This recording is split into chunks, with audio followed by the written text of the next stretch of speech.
Hello. Good afternoon, ladies and gentlemen. I'm Mikhail Advani. I'm here to talk about DevOpSec, rapid security in the AWS cloud. So my co-presenter, actually Rajesh Tamhane, he could not be here today. He's traveling on work. Yeah, just a little bit about us. So both of us, we are consultants with a company called ThoughtWorks. Rajesh and me work out of our Pune office. I'm a DevOps engineer. He's a security consultant. I've been around in the industry for about 5 years, and Rajesh about 25 years. So let me get started directly. So DevOpSec. Well, DevOpSec, I think, this is, of course, my personal opinion, that DevOps as a word itself has various definitions across different organizations. So I'll just try and take a dig at what my definition of DevOpSec is. It's basically bringing, how I understand it, is to bring the ops and the security role into one, not separated as per teams, ideally not even separated at an individual level. So you have every individual doing all the three roles. And I personally, we feel that this is critical to agile development. You cannot really scale beyond a certain point if you maybe deviate from these principles. And our principles around these are basically that security needs to be a collective, collaborative solution. And we need to make the decisions early, and we need the right people to be making the decisions. Enough of our principles, our theories, our philosophies. So let me just get directly to what we have done. So we've come up with a test automation suite for the AWS cloud. We identified some security recommendations that we came up with, and we have basically built a suite around it and integrated it in a CI pipeline. The sources of our recommendations have been the CIS AWS foundations, various security best practice documents of AWS and other well-renowned forums, as well as a lot of personal experience. So I have been a part of a project for data center to cloud migration for a global consumer electronics brand. It was a marketing platform, and we had to migrate a fleet of about approximately 125 servers from the DC to a cloud solution. Directly getting into code now. So just a second.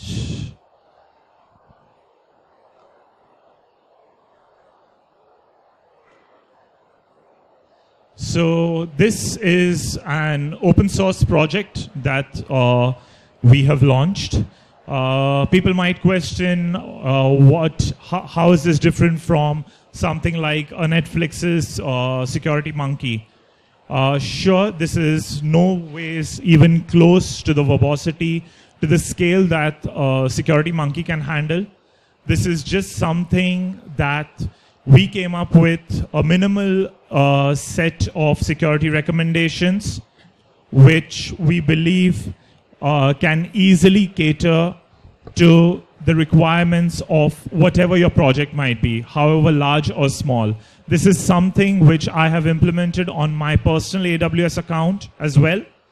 And the cost implications of this, I basically pay approximately $2 a month. It's that cheap. So all what we basically configure this application to do is have a set of configs. So there are a lot of tests that we have written. Not all might be valid for everyone's use case. So all you do is select the tests that you want written, that you want to be executed. You can disable any tests that you would like to omit and give it a run. I'll actually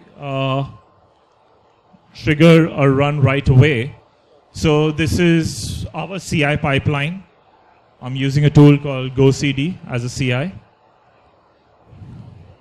I'm triggering it right now. Just a second.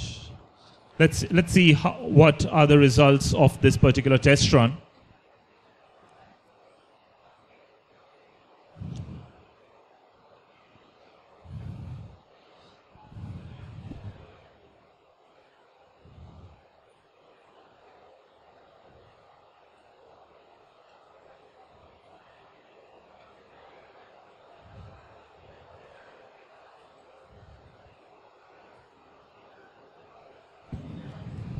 So, Mikhail, in the meanwhile, can you cover what kind of things in area either Security Monkey or your tool covers, and what are those things to check?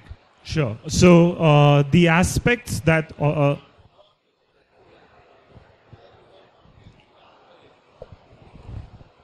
we work from Tata Motors with AWS.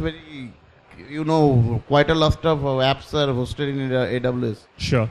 Apart from this security bundle, whatever you offer as a just generic to all customer, so our in-house code writer or developer can have another container for the client specific, where we want to build up some additional security features which the applications which are hosted in AWS cloud. Sorry, I'm not sure whether I got your question. First is that taking advantage of whatever you offer. So this is maybe generic to all customer, everybody. So in top of it, we may like to say as a customer can build up some security coding for say an additional feature. So this is an open source tool. Feel free to put in a pull request. Okay. We'll be more than happy to merge it. Okay. And coming to Himanshu's question of what we actually cover, this has got nothing specific to any application. These are more related to your AWS account. So this particular automation suite looks at your IAM service, basically checking what your user policies are.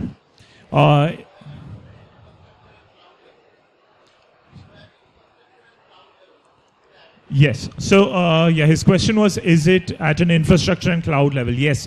This thing is very specific to your account level. It does not really matter what is your application architecture behind it. You may be using classic EC2 instances. You may be using some container service. You might be going in for a serverless architecture. However it be, so we're looking at IAM policies. We're looking at monitoring and logging, especially around CloudTrail, and a little bit at networking, basically checking for SSH and RDP not being open to the public internet. Just a very high-level test. And so what we're basically trying to highlight out of this is this particular suite, of course, may very well not be applicable to you. We are not here to advertise this project, not at all. What we're here to basically talk about is that as a principle, if you can try and implement a suite like this, so what we were successfully able to do was we presented this suite to our customers, and they in turn forwarded it to their security approval team. And in a matter of minutes, they approved of the tool once in advance.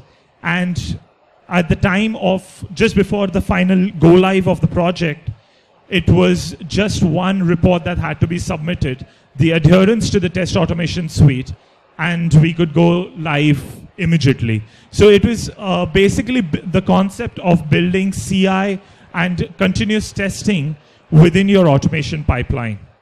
That is the concept that we are trying to basically highlight.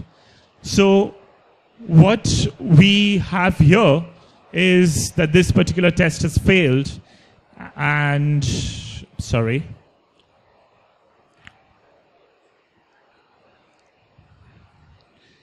And the test failing is that RDP is open to the internet. And what I'll actually go ahead and do is fix my security group rules. Okay, the security group rules have been fixed, and I'll just give it another trigger.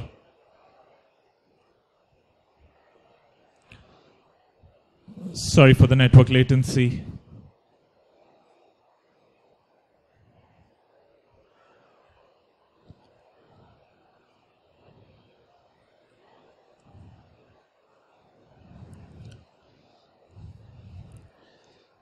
Yep. So in the meantime, while our suite runs, so when do we want to run this? We particularly propose to run it under two scenarios. One is, so ideally you would be wanting to manage your infrastructure as code. So any changes to your infrastructure code base, you should ideally want to run this. These are, of course, not very, these cannot really prevent breakages. This is more of a monitoring, that is to report in the case of anything broken. So what you would maybe want to do is, in most AWS setups that I've come across, is you have multiple accounts. So you carry out your changes on account, say your dev account, run this particular suite against the same dev account, and only if it goes green do your changes propagate to the higher environments.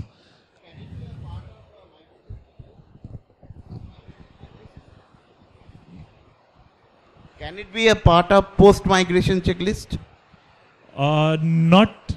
So I'm not. Can you please elaborate what do you mean by migration? I am migrating my dev or QA or whatever server to the AWS. After migration to AWS, can I run this test and get a dashboard that everything is perfectly migrated or not? Ideally, you should be running this you should be running this continuously. Every time you make the smallest change to your code, which is introducing a new machine or anything changing your infrastructure within AWS, you would want to run your automation suite. Okay. You want to continuously monitor. You do not want a large number of broken changes to be brought in late in the cycle. That would be one step. Another place, another aspect that you would want to maybe run this in is, say, periodically. This is mainly to handle conformance to governance policies, like how frequently your password should be changed. So AWS, personally, I've read up the documentation. AWS generates a credentials report once every 4 hours. So it actually generates it on demand, but once generated, it's cached for approximately 4 hours. And yeah, so that's the frequency as well that we recommend you should run this at. Anything faster than that, anything more rapid than that, at least the credentials bit, it would not really be tested.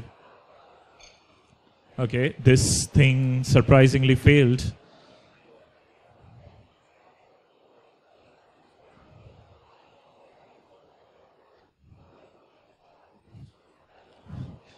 Guys, please feel free to ask me any questions around it.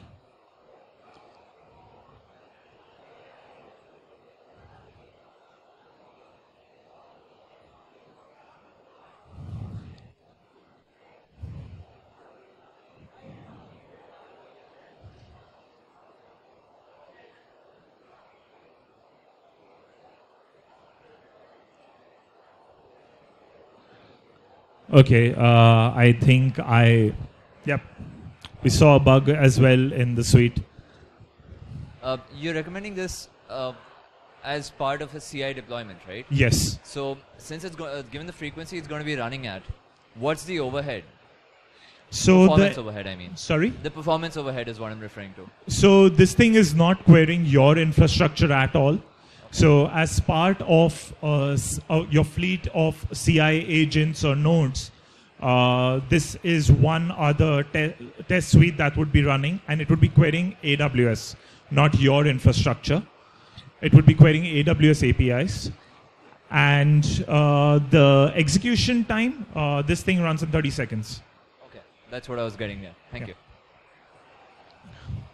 So yeah, there has been a runtime exception. I think it's a, this is a throttle.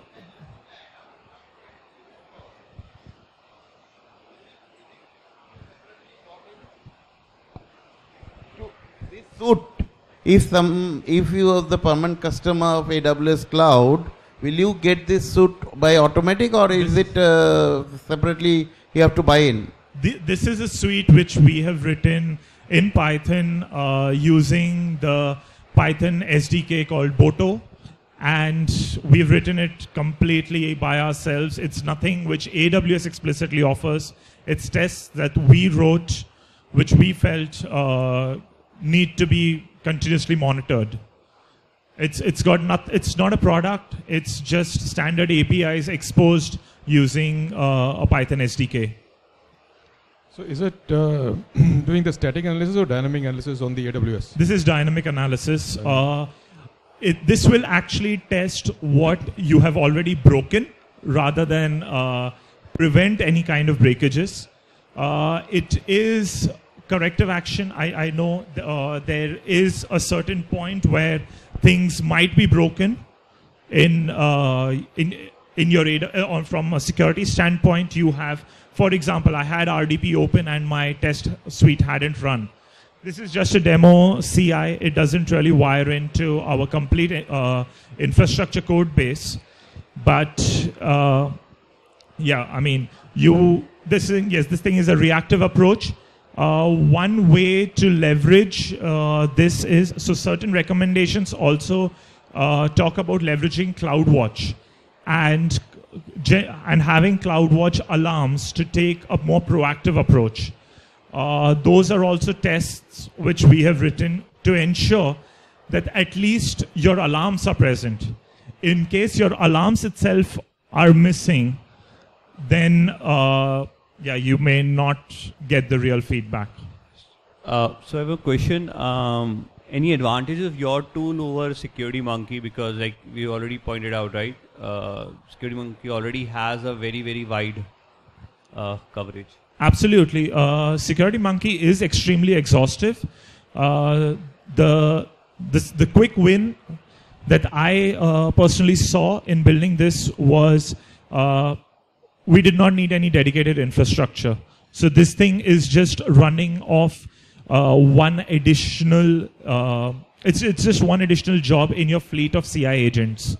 So you're not really investing in infrastructure. The execution time is low. And for a continuously monitoring perspective, I think leveraging the cloud service providers' native monitoring tools, in this case CloudWatch, personally would be my choice because of the support they would come up with sooner for their release products. For example, in case of infrastructure creation, you may use tools like Ansible, you may use tools like Chef, etc. But the support that you would get from a CloudFormation for especially new services released by AWS would not be matched, or it would come up after a few months. Yeah, I have one question regarding your suite. Like, what additional checks we can do with this suite apart from, like, we already do with AWS config? So there are similar checks in AWS config, right? I'm not very familiar with AWS config. This thing, so our inspiration for this was the CIS recommendation document. That's what our starting point was. So if you actually read the title of our track previously was Security in the Cloud with CIS and AWS, and we've now changed it to AWS Cloud since we've expanded our source of recommendations. AWS config, I'm sorry, I'm not very familiar with. So you told about this is a detective control report, not a preventive one. Sorry? You told that this is a detective or a corrective control measure. It is not a preventive one. Yes. So if you found any bug or any thing which needs to be repaired or remediated, what is the TAT or the SLA with the customer that who will be, where is the accountability first, whether you will be fixing it or who is managing, they will be fixing it? This is code. This needs to be managed. This needs to be owned by the development team. This needs to be managed by the team who is actually writing infrastructure code. And in the case anything, so it's pretty much similar to what would you do if your build is broken. So you made a commit, you pushed code, and the unit tests failed. What would be the corrective action? You would maybe send out a notification email. Pretty much similar. You can just send out a notification email, and the responsible development team can take corrective actions. Do you have this in Docker registry yet? Is it container available for it? We have not moved it to containers yet. So right now it's to be executed as a script. So I'll just actually even run it.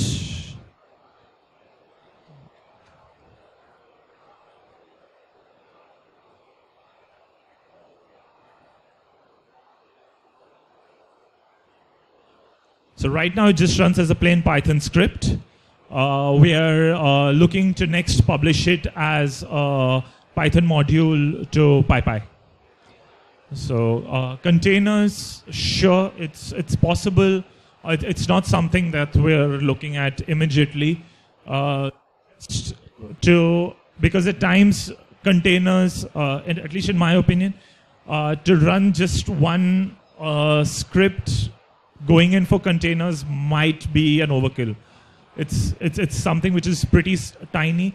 Actually, Python was a choice because of that reason. Python is available in all Linux distributions natively. So all you explicitly need is the Boto library of Python. Hey, hi. So when you're running this test on your one of your AWS devices or AWS instances, does any of the traffic leaves outside that network? Does it interact with the internet traffic? Sorry, does it? Like you just mentioned that the RDP port was open on over the internet, right? Yes. So how did you check that? So this was actually an API call to the to AWS EC2 client. Okay. And we actually iterated through all the security group rules.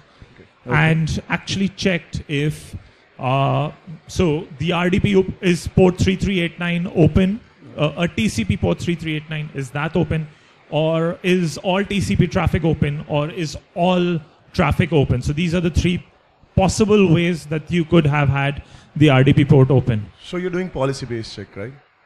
Sorry? Okay, these are the only checks you're doing, right? I was concerned whether the traffic is interacting, whether the tool is interacting with external public IPs. Nothing of that sort is happening, right? No. So the security group rules, you specifically specify which are the allowed IPs, right? So we're just navigating through, we're just iterating through the security group rules and checking if any of the security group rules have 3389 open to 0000. Thank you.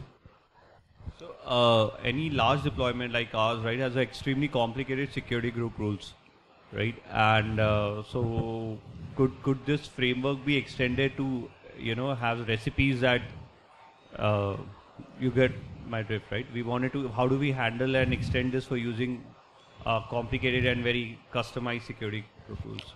So how we had actually designed or set up for, especially for security group rules. So I'm coming from a pretty similar scale of an application. We had 4 environments. We actually split the 4 environments into 4 different VPCs.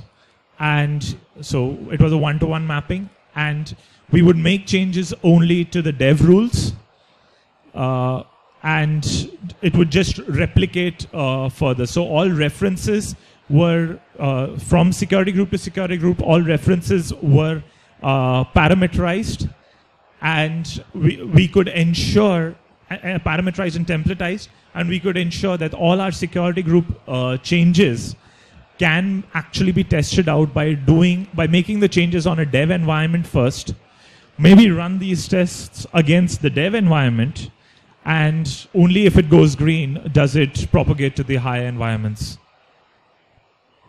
Any other questions? We still have some time, so I'll ask you more questions.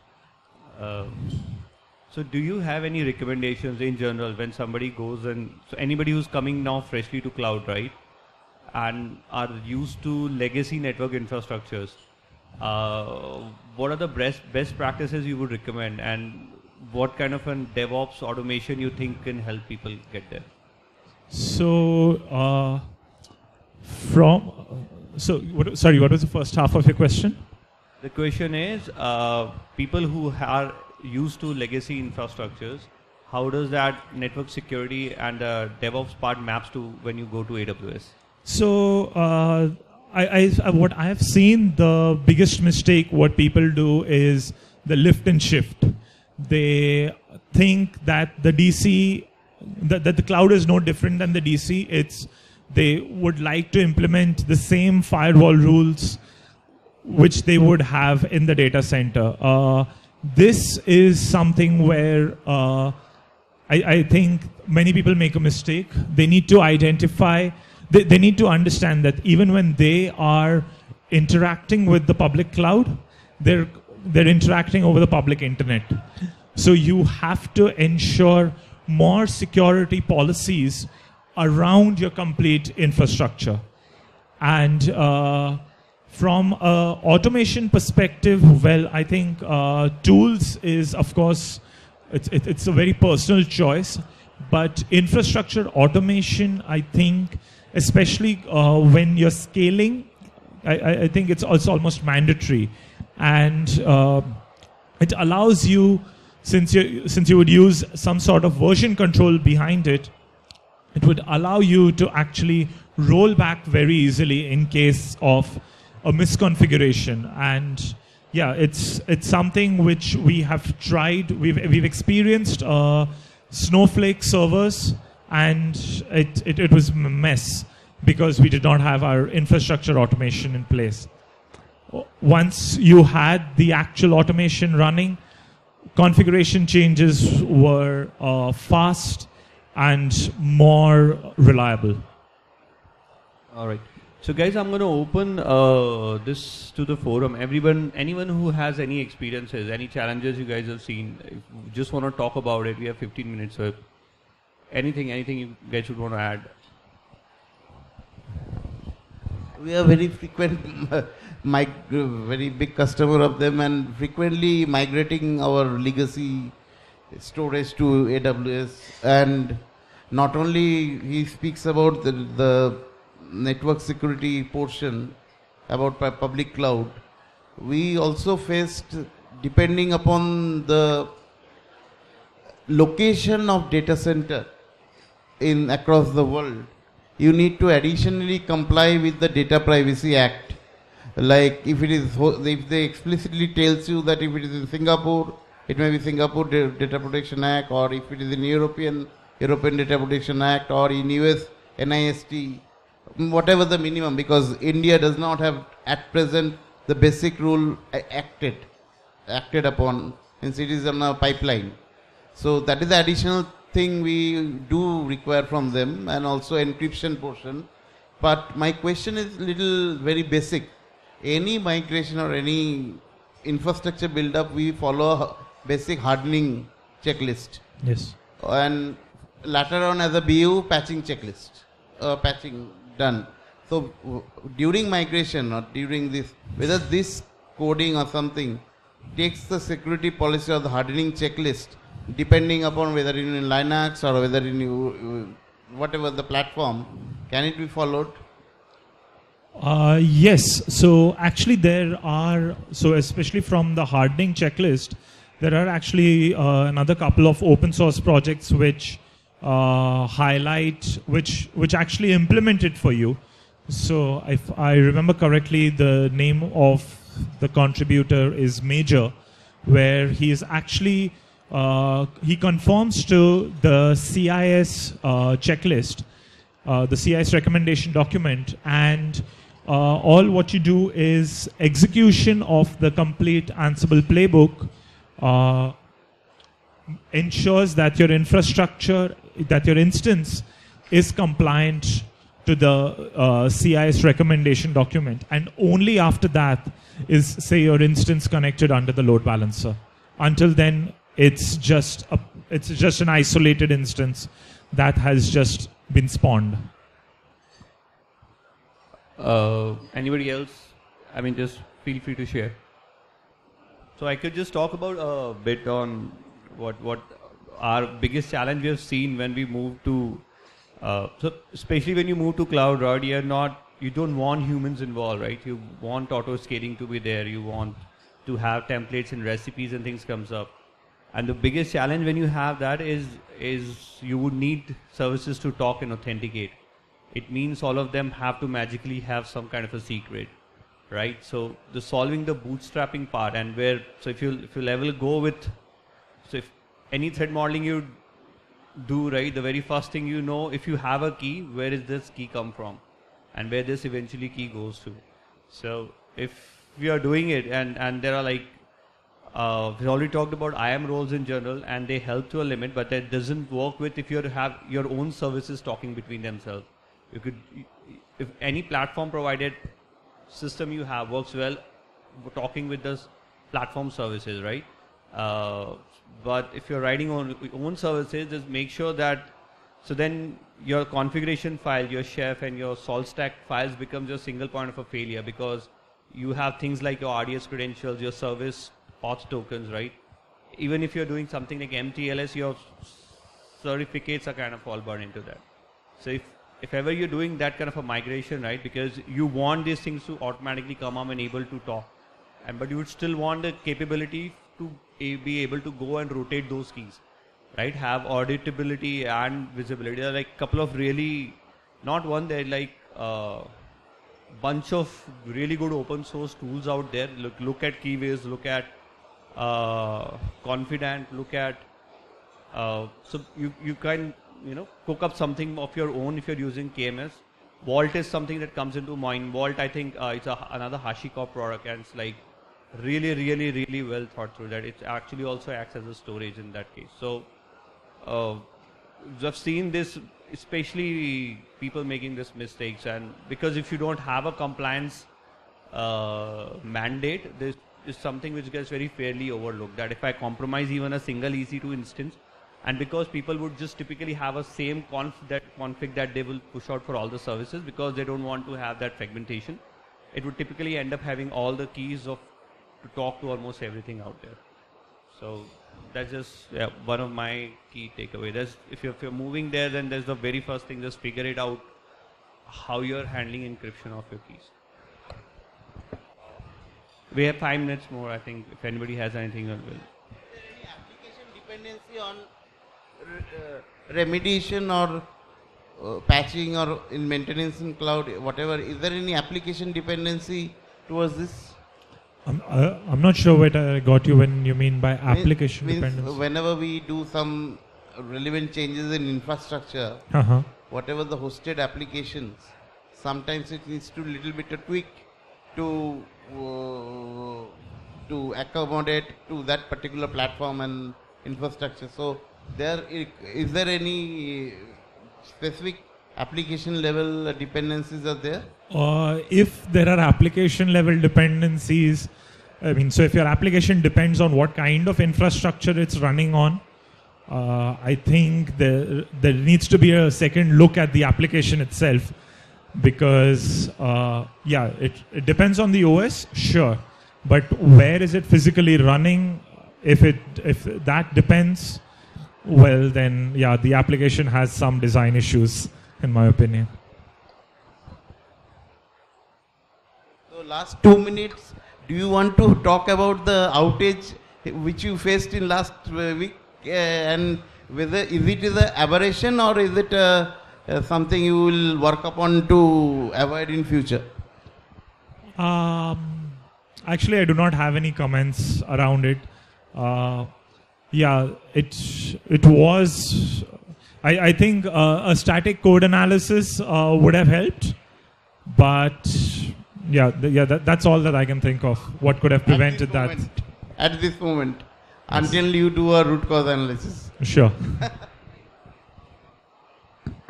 Thank you.